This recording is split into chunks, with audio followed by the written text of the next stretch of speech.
Hello everyone, मैं हेमंत पुरोहित, chemistry educator apex classes के digital platform पर आपका स्वागत करता हूं। वान डेर वाल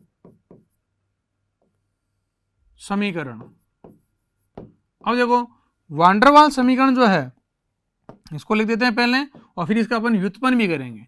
तो क्योंकि परीक्षा के अंदर आपके डायरेक्ट पूछा जाता है कि वान डेर वाल समीकरण लिखिए, तो वान डेर वाल समीकरण लिख देते हैं एक बार, फिर उसकी व्युत्पत्ति करते हैं उसके अलग अलग पदों को लेकर के। तो वान डेर वाल समीकरण क्या है आपके, देखो P plus a n square upon V square, ये तो दाब का पद है, और आयतन का पद होगा V माइनस एन बी बराबर एन आर टी।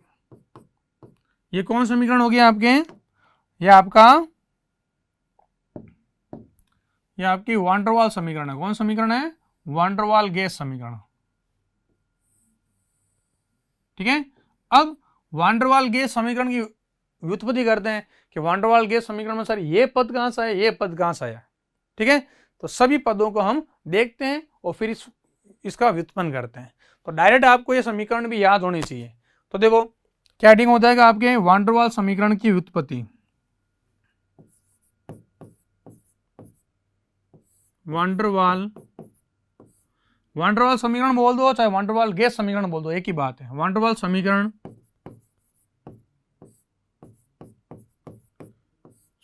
की व्युत्पत्ति, ऐसा अपन क्या करते हैं, व्युत्पन्न करते हैं। तो देखो ये क्या होता है, वान डेर वाल गैस समीकरण जो होता है इसे व्युत्पन्न करने के लिए हम क्या लेते हैं, अलग अलग पद लेते हैं। जैसे पहला पद लेंगे अपन, किसके अंदर संशोधन है, देखो पहले लेते हैं अपन आयतन में संशोधन। किस में संशोधन? आयतन में। तो इसका पहला पद लेते हैं अपन, कौन सा? आयतन में संशोधन। अब देखो ध्यान से, क्या होता है कि जो वास्तविक गैस है, तो वास्तविक गैस के अणु के मध्य क्या पाई जाती है, अंतरक्रियाएं पाई जाती है, अंतर आणविक आकर्षण बल पाया जाता है। तो क्या होता है कि वास्तविक गैस के अणु जो है आपस में जब टकराते हैं तो उसके आयतन में क्या जाती है, वृद्धि हो जाती है। आयतन में क्या जाती है, वृद्धि। तो वास्तविक गैस के आयतन में वृद्धि होगी और उसको अपन आदर्श गैस के आयतन से बराबर करेंगे तो क्या पद बनता है, इसको देखते हैं। तो आयतन में वृद्धि क्यों हुई? क्योंकि उनके मध्य क्या होता है, प्रतिकर्षण हो जाता है। क्या हो जाता है, प्रतिकर्षण। तो क्या लिखेंगे इसके अंदर, गैस के कणों के मध्य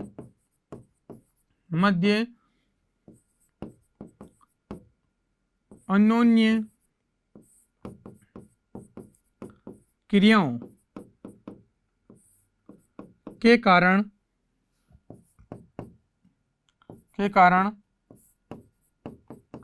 प्रतिकर्षण हो जाने से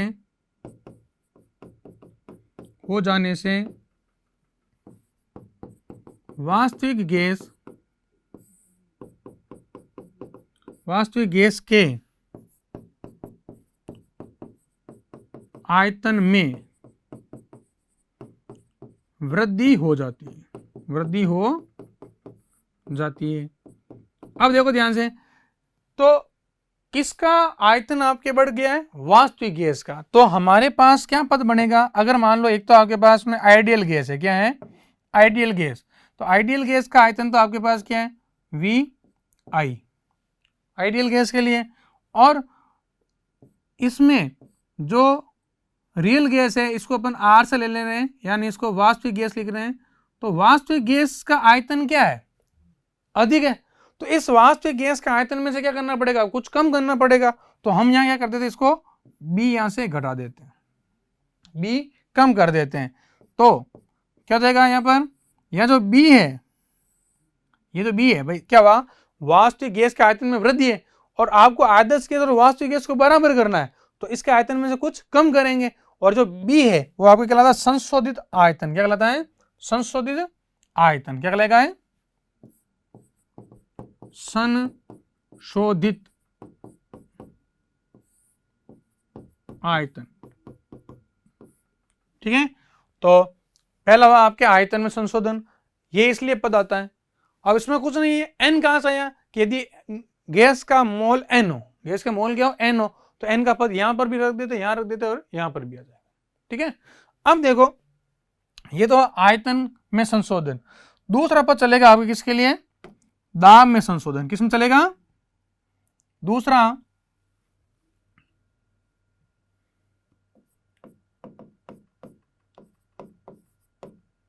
दाब में संशोधन।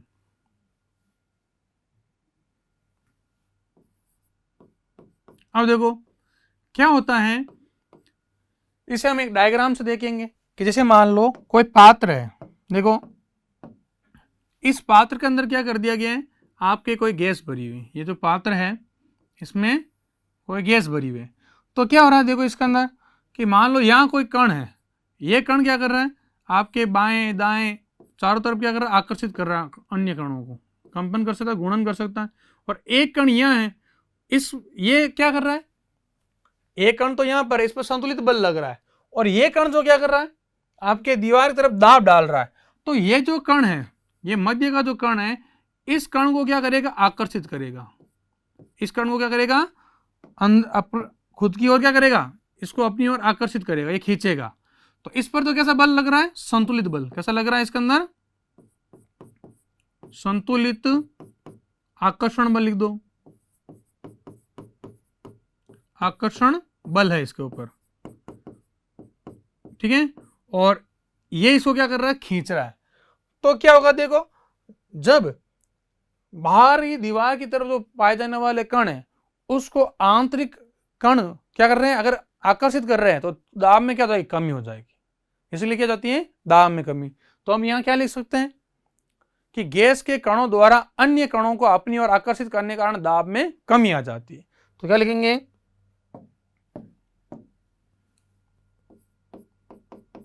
गैस के कणों द्वारा अन्य कणों को आकर्षित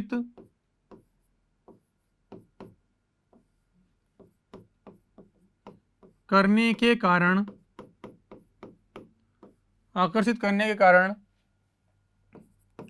दाब में कमी आ जाती है। तो देखो ध्यान से, दाब में क्या हुई है, ध्यान रखना, दाब में हुई है कमी। क्या हुई है, कमी। अब देखो यहां तो क्या हुआ, आपके आयतन में वृद्धि हुई है, जबकि यहां दाब में क्या होती है, कमी। अब इसको समझो, इसको हम कैसे बताएंगे, देखो क्या होगा कि जो वास्तविक गैस है, जो वास्तविक गैस है, ये आपने वास्तविक गैस ली हुई, ये वास्तविक गैस है, और दूसरी गैस कौन सी, आपके आइडियल गैस है। कौन सी गैस है, आइडियल गैस। तो क्या होगा, वास्तविक गैस के आयतन में कमी आ रही है, ठीक है, और ये पड़ी इस तरफ आपके आइडियल गैस। कौन सी गैस है, आदर्श गैस।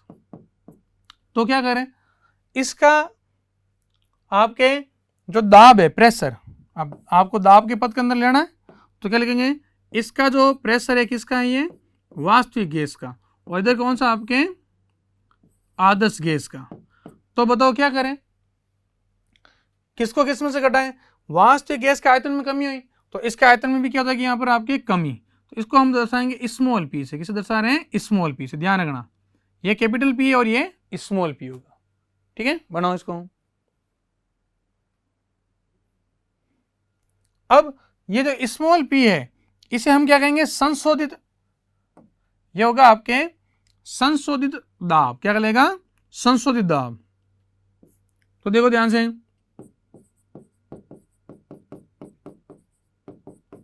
संशोधित दाब। अब क्या होगा भाई, वास्तविक गैस के आयतन में कमी हुई, अब वास्तविक गैस और आदर्श गैस के आयतन को बराबर करना है, तो इसमें से भी क्या कर दिया आपने, कमी कर दी। तो अब इसको अपन कैसे लिख सकते हैं, अब इसको ऐसे लिख सकते हो, पी आई बराबर पी आई है, इधर भेज इसको, तो क्या हो जाएगा, पी वास्तविक माइनस ये संशोधित। और संशोधित की कैसे दर्शाना, आपको छोटे पी से। किसे दर्शाना है, छोटे पी से, स्मॉल पी से। अब देखो इस ये जो P होता है संशोधित दाब जो होता है घनत्व के वर्गमूल या घनत्व के वर्ग के समानुपाती होता है। किस समानुपाती होता है? घनत्व के वर्ग के। जैसे देखो A, ये जो स्मॉल p है आपका, ये समानुपाती किसका होगा? घनत्व रो के। ये क्या घनत्व? घनत्व रो। ये किसका रो है? यहां पर किसका रो है? दाब डालने वाले अणुओं का घनत्व। दाब डालने वाले अणुओं का घनत्व पहला। अब इसमें क्या ये भी पॉइंट और बन सकता है कैसे कि ये जो आपके स्मॉल p या संशोधित दाब जो है ये जो है आपका ये किस समानुपाती है? एक और घनत्व के समानुपाती है। कौन से? आकर्षित करने वाले अणु। भाई एक तो ये दाब डालने वाले अणु और एक कौन से? आकर्षित करने वाले अणु। तो किससे हो जाएगा आपके? दूसरा आकर्षित करने वाले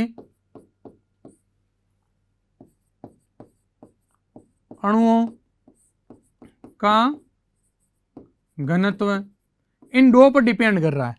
यानी हम क्या कह सकते हैं कि स्मॉल p जो है ये घनत्व के स्कोर के समानुपाती हो जाएगा, बराबर हो जाएगा।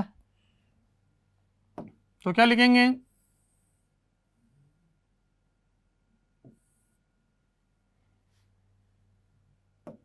देखो ये समानुपाती किससे चल रहा है? घनत्व है। अतः क्या हो जाएगा?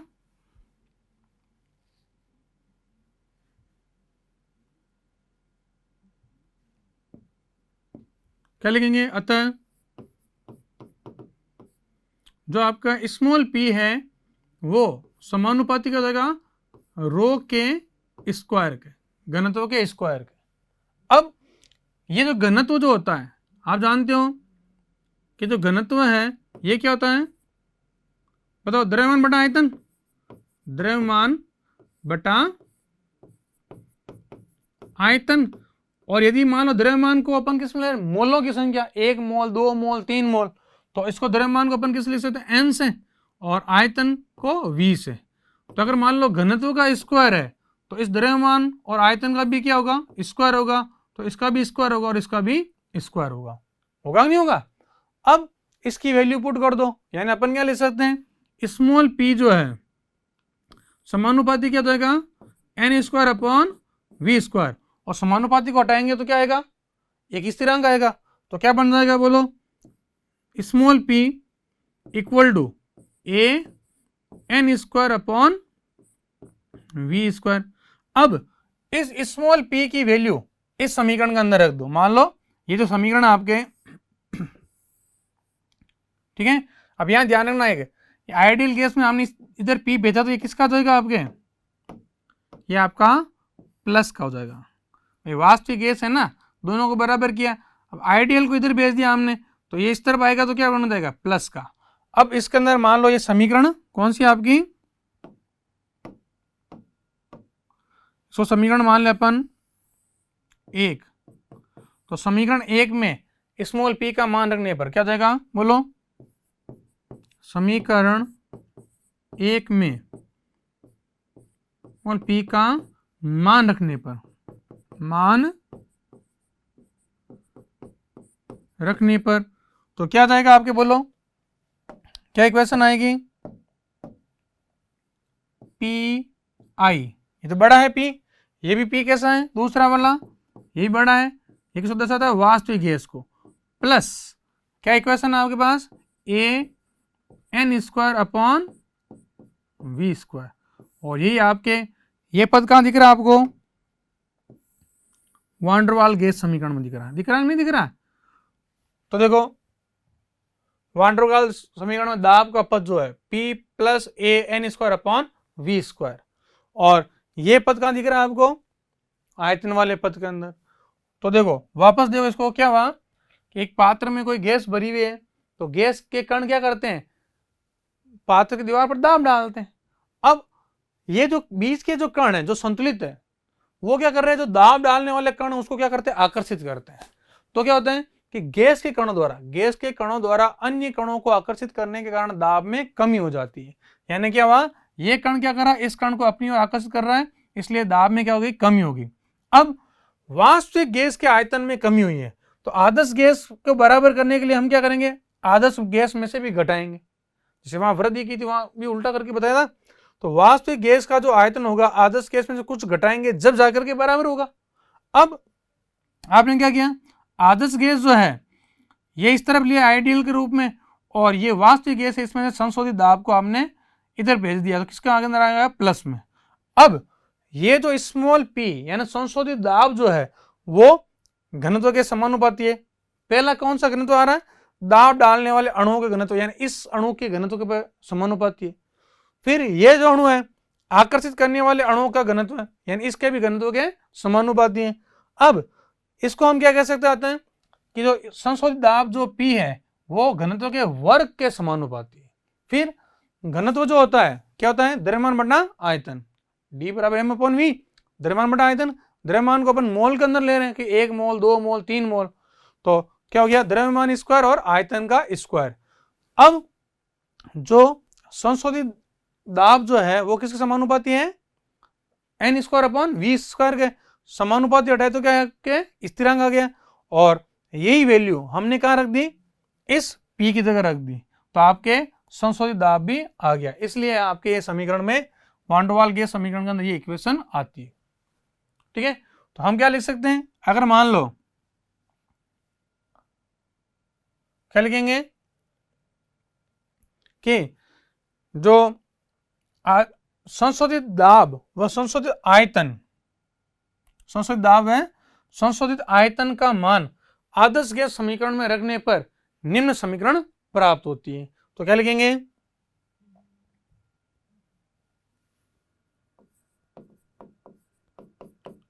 संशोधित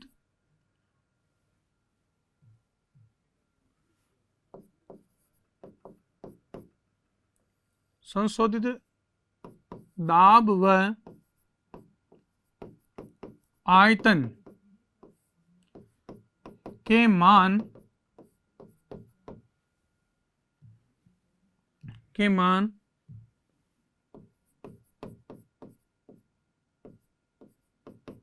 आदर्श गैस समीकरण में रखने पर, तो आदर्श गैस समीकरण तो क्या दिया आपके, पीवी बराबर एनआरटी।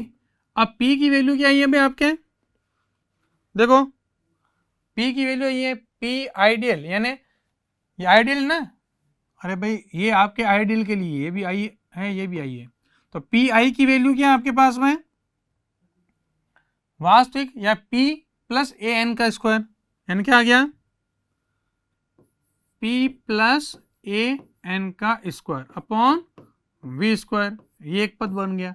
दूसरा वी आई, तो वी आई के लिए अभी क्या बना था आपके, बोलो v माइनस एन बी, ठीक है, मोल भी ले सकते हैं, n मोल होने के कारण n कर देंगे इसको, v माइनस बी भी लिख सकते हैं इसको, बराबर nRT, और रखने पर तो उपरोक्त समीकरण को ही हम वान डर वाल समीकरण कर देंगे रखने पर। ठीक है, अब क्या लेंगे, उपरोक्त समीकरण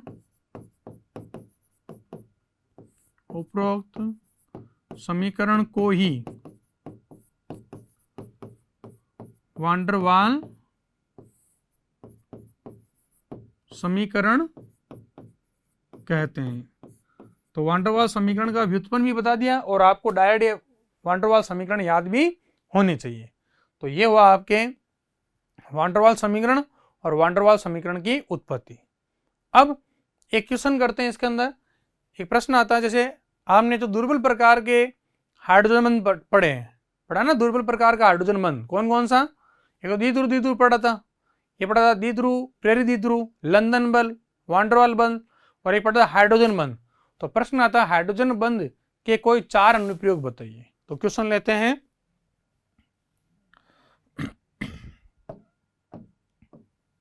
क्वेश्चन है आपका,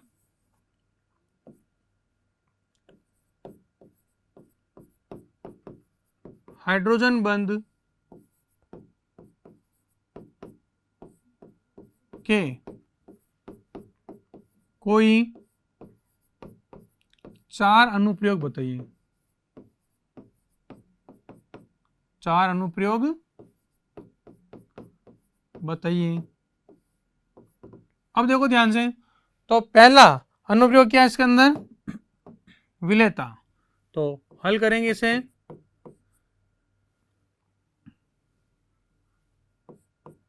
तो पहला अनुप्रयोग क्या हो जाएगा आपके, विलेयता। ठीक है, तो क्या होगा कि जो अणु जल के साथ हाइड्रोजन बंध का निर्माण करते हैं वो जल में विलय हो जाते हैं। तो क्या लिखेंगे, जो अणु जल के साथ, और ध्यान रखना जल का काम ही है, कोई भी अणु लो उसके साथ हाइड्रोजन बंध बनाएगा और उसके अंदर उसको अपने अंदर विलय कर लेगा। इसलिए जल को हम क्या कहते हैं, सार्वत्रिक विलायक, यूनिवर्सल सॉल्वेंट है। ठीक है, और इसके पैराविद्युतता का मान भी अधिक होता है। यानी अगर मान लो किसी वस्तु को घोलने की क्षमता जो होती है सबसे ज्यादा होती है जल की, लगभग 80, कितनी मानती है इसके अंदर, 80% मानते हैं इसको। तो जो अणु जल के साथ हाइड्रोजन बंध का निर्माण करता है वह उसमें क्या हो जाता है, वह उसमें विलय हो जाता है, उसमें विलय हो जाता है।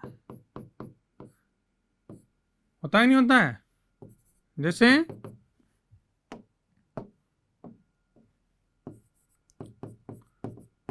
क्या होगा बताओ, जल प्लस एल्कोहल, अरे पेक बनता है कि नहीं बनता है, एल्कोहल के अंदर क्या डालते हैं, पानी डालते हैं। ठीक है, तो वो हो गया कि जैसे जल का अणु है आपके, जल का अणु की संरचना कैसी है, HO वापस H, और अगर मान एल्कोहल का अणु है, एल्कोहल को अपन कैसे दर्शाते हैं, ROH से। कैसे दर्शाते हैं, ROH से। तो क्या हो जाएगा देखो, HOR, वापस जल का अणु ले लो, क्या हो गया, HOH। तो ये क्या होगा, ये इसके मध्य कौन सा बंध पाया जाएगा आपके, ये हाइड्रोजन बंध पाया जाएगा। ठीक है, तो हाइड्रोजन बंध के कारण क्या होता है, ये कौन सा बंध है, हाइड्रोजन बंध। ठीक है, ये जल है और ये क्या आपका एल्कोहल है, एल्कोहल इसके अंदर विलय हो जाता है, पहला पॉइंट। दूसरी विशेषता देखो, ये हाइड्रोजन वाला जो पॉइंट है ये आपके 5वें पार्ट में भी और 4थे पार्ट के अंदर, यानी बहुत इंपॉर्टेंट है। और हाइड्रोजन जो है, हाइड्रोजन पूरा पार्ट दे रखा आपके 11th के अंदर। हाइड्रोजन पार्ट का नाम क्या है, चैप्टर संख्या 9 है आपका हाइड्रोजन। उसमें हाइड्रोजन किस प्रकार बनाया जाता है, हाइड्राइड किस प्रकार के होते हैं, कई गुण हाइड्रोजन के बारे में बताया गया है। इसलिए जल की संरचना, बर्फ की संरचना सब आप पढ़ोगे, बहुत इंपॉर्टेंट प्रश्न है, ध्यान रखना। पहला हुआ विलेयता, दूसरा देखो गलनांक व क्वथनांक, यानी मेल्टिंग पॉइंट और बॉइलिंग पॉइंट। तो देखो क्या जाता है, अगर मान लो कोई यौगिक है, उसमें अणु के मध्य हाइड्रोजन बंध का निर्माण हो रहा है, अणु के अंदर ही क्या हो रहा है, हाइड्रोजन बंध का निर्माण हो रहा है। तो क्या होगा, उसे उबालने के लिए अधिक ताप देना पड़ेगा, या उसे गलाने के लिए क्या करना पड़ेगा, अधिक ताप देना पड़ेगा।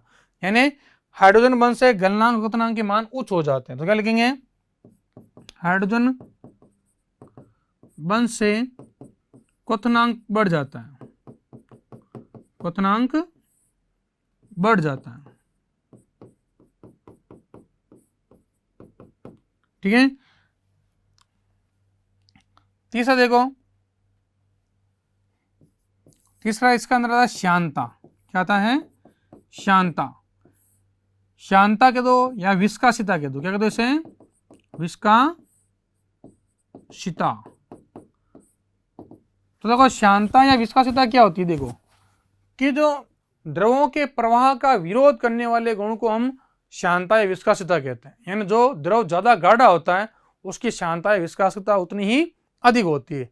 जैसे आप लगा दो ग्लिसरीन, ग्लिसरीन लगा दो सर्दियों के अंदर, तो ग्लिसरीन जो है उसके अंदर आपके जल के ये OH समूह के जो OH समूह है, जैसे जल है ना, जल के अंदर क्या है, जल H2OH, तो OH समूह की संख्या हो जाती है आपके 3 तक। कितनी हो जाती है, 3 तक। तो OH समूह की संख्या 3 है तो हाइड्रोजन बंध का मान भी क्या होगा, ज्यादा होगा, और हाइड्रोजन बंध का मान अधिक होने के कारण उसकी श्यानता क्या होगी, ज्यादा होगी। यानी ग्लिसरीन जो है क्या हो गया, गाढ़ा क्यों हो गया, क्योंकि हाइड्रोजन बंध का निर्माण ज्यादा है, OH बंधों की संख्या बढ़ गई तो हाइड्रोजन बंधों की संख्या भी बढ़ गई। समझ आ गया। तो ये पॉइंट क्या हो गया कि जिनके अंदर हाइड्रोजन बंध ज्यादा हो गया उनकी श्यानता का मान भी अधिक होगा। ठीक है, तो ये देखा हमने कौन कौन से गुण देखे, विलेयता, गलनांक, क्वथनांक और श्यानता के गुण। अब जैसे चौथा पॉइंट है इसके अंदर, नेक्स्ट आपका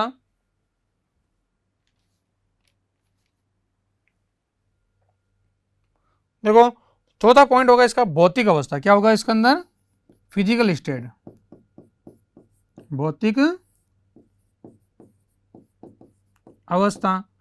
अब देखो ध्यान दो, क्या होता है, जिनके अंदर हाइड्रोजन बंध पाया जाएगा वो मुख्यतः द्रवावस्था में होंगे या कम वाष्पशील होंगे। कैसे होंगे, कम वाष्पशील।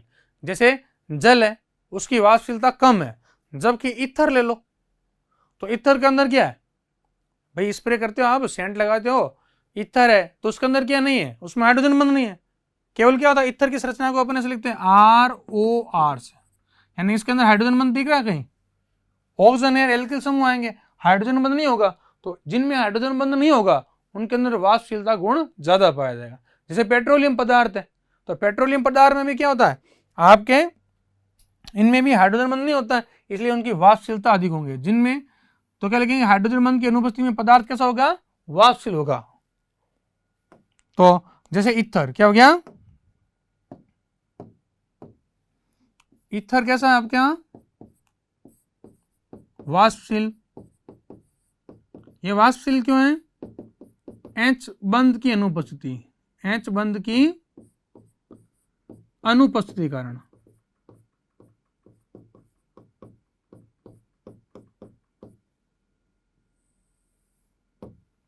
ठीक है, तो ये देखा हमने हाइड्रोजन बंध के कोई 4 अनुप्रयोग। पहला अनुप्रयोग बताया विलेयता के रूप में, यदि किसी कोई अणु जल के साथ हाइड्रोजन बंध बना रहा है तो उसकी विलेयता क्या होगी, अधिक होगी। गलनांक क्वथनांक के मान क्या जाएंगे, बढ़ जाएंगे। फिर श्यानता या विस्कासिता, श्यानता क्या हो जाएगा इसके अंदर, श्यानता जैसे मैंने कहा अभी OH समूह की संख्या बढ़ेगी, हाइड्रोजन बढ़ेगा, जैसे ग्लिसरीन, तो वो उसकी भी श्यानता क्या हो जाएगी, बढ़ जाएगी। अगर भौतिक अवस्था, अगर मान लो हाइड्रोजन बंध है तो उसकी वाष्पशीलता कम होगी, हाइड्रोजन बंध है तो उसकी वाष्पशीलता कम होगी, और हाइड्रोजन बंध नहीं है तो उसकी वाष्पशीलता ज्यादा होगी। यानी ना इतर वाष्पशील है, क्यों, कि हाइड्रोजन बंध इसके अंदर नहीं पाए जा रहे। तो आज के लेक्चर में हमने सबसे पहले क्या पढ़ा, सबसे पहले हमने पढ़ा आदर्श गैस व्यवहार से विचलन को देखा। आदर्श गैस व्यवहार के विचलन के बाद हमने संवेदना गुणांक को देखा, फिर वान डेर वाल गैस समीकरण को देखा, और वान डेर वाल गैस समीकरण किस प्रकार व्युत्पन्न की जाती है, आयतन में संशोधन और दाब के संशोधन के पदों में उसको देखा, और लास्ट में एक प्रश्न देखा हाइड्रोजन बंध के अनुप्रयोग। तो आज के लेक्चर में इतना ही, अब मिलते हैं हम नेक्स्ट लेक्चर के अंदर। Thank you. सब्सक्राइब करें हमारा apex classes edutech YouTube channel, साथ ही बेल आइकन को क्लिक करना बिल्कुल ना भूलें, ताकि आगे आने वाले सभी यूट्यूब वीडियोस की अपडेटेड नोटिफिकेशंस सबसे पहले आपको मिले। Apex classes edutech, subscribe now.